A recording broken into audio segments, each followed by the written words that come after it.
Hi everyone. आज हम continue करेंगे अपने पार्टनरशिप का डिसोल्यूशन चैप्टर की जर्नल एंट्रीज से, जिसमें हमने पिछले लेक्चर्स में काफ़ी जर्नल एंट्रीज कवर कर ली थी और आज हमारा जर्नल एंट्रीज के रिगार्डिंग लास्ट लेक्चर है। So let us continue. आपकी 35th एंट्री है। रोहित ने लोन दिया था 70,000 का फर्म को, जो कि पेमेंट हो गया है। तो as discussed in previous lecture also हमने क्या बोला था कि जो भी पार्टनर का लोन होता है वो रियलाइजेशन अकाउंट में नहीं जाता, बल्कि उसके लिए अलग से पार्टनर का लोन अकाउंट प्रिपेयर होता है। तो जब उसकी हमने पेमेंट की तो हमारे पास से पैसा गया, तो हम लिखेंगे टू बैंक अकाउंट, और हमारा क्या फिनिश हुआ है, रोहित का लोन। तो Rohit loan account debit to bank हमारी जर्नल एंट्री हो जाएगी। नेक्स्ट पॉइंट, एक मशीन जो कि बुक्स में रिकॉर्ड हुई हो which was not recorded in books, वो कुणाल ने ले ली 3,000 रुपये में। कुणाल एक पार्टनर था, जबकि उसकी एक्सपेक्टेड वैल्यू 5,000 थी। तो हम पहले भी क्लियर कर चुके हैं कि चाहे कुछ भी एक्सपेक्टेड वैल्यू हो या कोई भी बुक वैल्यू हो, जितने में वो मशीन जाती है हम केवल उससे एंट्री करते हैं। तो इसमें अगर आपके पास पैसा आता तो आप बैंक डेबिट करते, लेकिन सिंस वो कुणाल ने ली है तो हम क्या लिखेंगे, कुणाल कैपिटल अकाउंट डेबिट। और किससे सारी एंट्री पास होती है, रियलाइजेशन से। हम अमाउंट 3,000 लिखेंगे क्योंकि एक्चुअल तो फिलहाल तो 3,000 के हिसाब से एंट्री हुई है, हमें 5,000 रुपये से कोई भी मतलब नहीं है। नेक्स्ट पॉइंट, सार्थक एक पार्टनर था जिसने रियलाइजेशन एक्सपेंसेस की पेमेंट की 16,000 रुपीज़ की अपने प्राइवेट फंड से, जिसको सैलरी मिलनी थी 15,000 रुपये की डिसोल्यूशन प्रोसेस को कंप्लीट करने के लिए। अब देखो, उसको सैलरी यानी कि रेमुनरेशन मिलना था 15,000 रुपये का। तो सबसे पहले रेमुनरेशन की एंट्री करेंगे। सार्थक को पैसा मिलेगा तो उसका कैपिटल बढ़ेगा यानी कि क्रेडिट होगा टू सार्थक कैपिटल। और कहाँ से एंट्री होगी, रियलाइजेशन से। कितने उसकी सैलरी है, 15,000 रुपीज़ की उसकी सैलरी उसको मिलेगी। उसके बाद जो उसने 16,000 रुपये के रियलाइजेशन एक्सपेंसेस की पेमेंट की है, वो उसके लिए खुद ही रिस्पॉन्सिबल था और उसको वो खुद बियर करने थे। तो इन एक्सपेंसेस की अलग से कोई भी एंट्री नहीं होगी। हमारे इस आंसर में केवल एक एंट्री होगी, रियलाइजेशन अकाउंट डेबिट टू सार्थक कैपिटल 15,000, क्योंकि केवल सार्थक को ही ये एक्सपेंसेस बियर करने थे और उसी ने ही इनकी पेमेंट करी है। तो हमें बाकी एक्चुअली भी मतलब कुछ भी 16,000 रुपये के एक्सपेंसेस थे जो उसी को बियर करने थे और उसी ने पेमेंट की है। तो हमें इस चीज़ से कोई भी मतलब नहीं है, हमें केवल 15,000 रुपये से मतलब है। देन नेक्स्ट, टोटल डेटर्स थे फर्म के 76,000 रुपीज़ के, जिसके लिए प्रोविजन बनाया था 6,000 रुपये का, और जिसमें से 12,000 रुपये बैड डेप्ट हो गए और बाकी ने पैसे दे दिए। तो देखो, रियलाइजेशन में हमेशा और हमेशा क्या हम देखते हैं कि कितना पैसा मिला है, हमें प्रोविजन वगैरह से कोई मतलब नहीं होता। तो डेटर्स थे 76 के, जिसमें से बैड डेप्ट हो गए 12,000 रुपये के, तो हमें 64,000 इन कैश मिल गया। तो हम सिंपल 64,000 से जनरल एंट्री पास कर देंगे, bank account debit to realisation account 64,000। बस जो ये प्रोविज़न था कि जैसे आपको लॉस हुआ है 12,000 रुपये का, इस 12,000 में से हम प्रोविज़न में से पूरा कर सकते हैं 6,000 रुपये, और हमें एक्चुअल में लॉस तो 6,000 रुपये का ही हुआ है। ये सब हम कहाँ वर्कआउट करेंगे, रियलाइजेशन अकाउंट में। लेकिन यहाँ पे हम सिर्फ जर्नल एंट्रीज कर रहे हैं तो ये केवल यही एंट्री होगी। ओके। नेक्स्ट, वाई एक अनरिकॉर्डेड क्रेडिटर था 25,000 रुपीज़ का। उसने कंप्यूटर ले लिया, he took over computer at ₹30,000 and balance was paid by him in cash. Means देखो, एक वाई क्रेडिटर था, वाई ने अपने पेमेंट के बदले कंप्यूटर ले लिया। तो कितने रुपए का कंप्यूटर लिया उसने, कंप्यूटर तो लिया 30,000 का, बट एक्चुअल में तो अभी सेटल उसको कितने करने थे, 25 सेटल करने थे ना। तो इस 25,000 की तो कोई भी एंट्री नहीं होगी, क्योंकि एक तरफ आपकी लाइबिलिटी खत्म हो गई 25,000 की और एक तरफ आपका एसेट खत्म हो गया। जो लेकिन कंप्यूटर था 30,000 का, जिसमें से 25,000 का तो ऐसे ही सेटल हो गया, तो इसकी तो एंट्री पास नहीं होगी। बचे 5,000 रुपये, 5,000 रुपये वाई ने कैश में पे कर दिए, तो इसकी जैसे कोई भी एसेट की एंट्री होती है उसी तरीके से होगी। उसी तरीके से होगी जैसे कि बैंक अकाउंट डेबिट, क्योंकि पैसा आया, टू रियलाइजेशन 5,000 रुपीज़। बस बाकी 25,000 की अलग से एंट्री नहीं होगी, क्योंकि एक तरफ एसेट कम हो गया, एक तरफ लाइबिलिटी कम हो गई। नेक्स्ट, कंप्यूटर था 25,000 रुपीज़ का और एक व्हीकल था 10,000 रुपीज़ का, वो बैलेंस शीट में अपीयर कर रहे थे, लेकिन इसके अलावा कोई भी एडिशनल इन्फॉर्मेशन नहीं मेंशन थी। अब देखिए यहाँ पे there is an important point, please see carefully. जब कोई भी लाइबिलिटी अगर हमें मेंशन हो, तो लाइबिलिटी चाहे क्वेश्चन कहे या ना कहे, उसकी हमको पेमेंट कंपल्सरीली शो करनी होती है।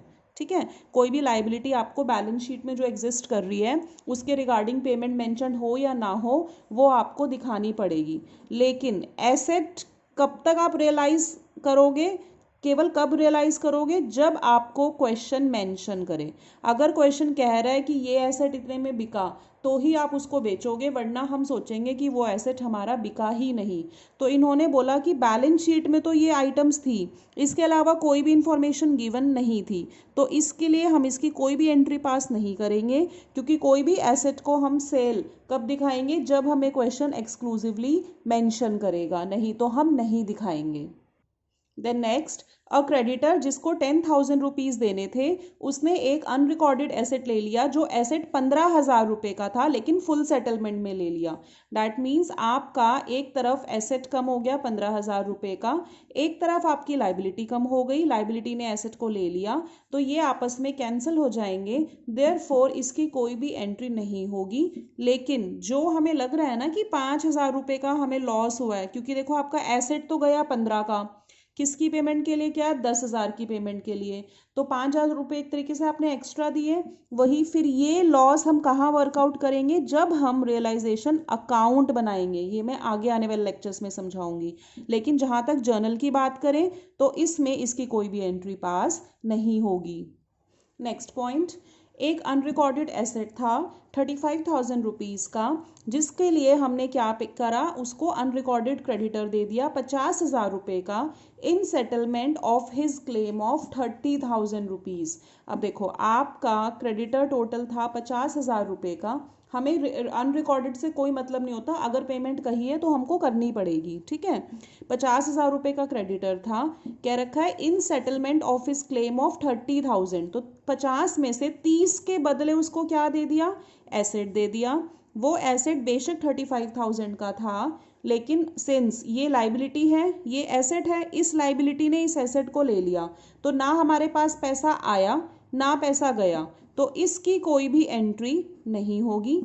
उसके बाद 50 में से 30 की सेटलमेंट हुई, बचा कितना, 20, तो इस 20 को हमने क्या करा, कैश में पे कर दिया, जिसकी जनरल एंट्री हम लोग पास करेंगे। हमारे पास से पैसा गया तो हम क्या लिखेंगे, टू बैंक अकाउंट, और सारी एंट्रीज कहाँ से होती हैं, रियलाइजेशन अकाउंट से होती हैं। तो इसकी जनरल एंट्री होगी realisation account debit to bank 20,000 rupees.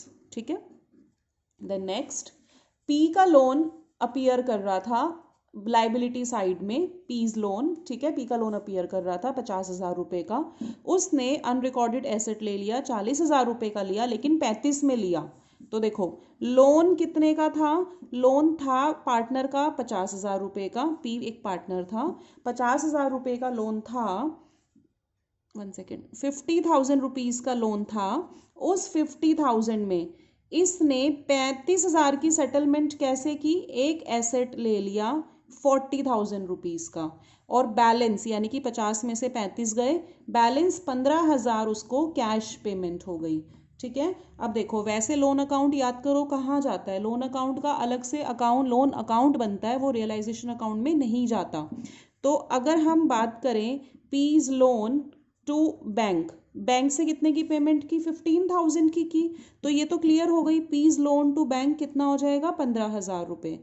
अब देखो जो इसका 35,000 का लोन था, उसके लिए हमने बैंक से तो पेमेंट नहीं की, तो वो हम कहाँ से कैंसिल आउट करेंगे, रियलाइजेशन से, क्योंकि ये एसेट कहाँ लाई कर रहा होगा, ये रियलाइजेशन में लाई कर रहा होगा। तो एक्चुअली इसकी कंपाउंड एंट्री क्या बन जाएगी, इसकी कंपाउंड एंट्री बनेगी P's loan account debit, total loan था 50,000 का, जिसमें से बैंक की पेमेंट कर दी हमने, कैश पेमेंट करी 15,000, और जो उसने एसेट टेक ओवर करा वो 35,000 से कैंसिल हो गया।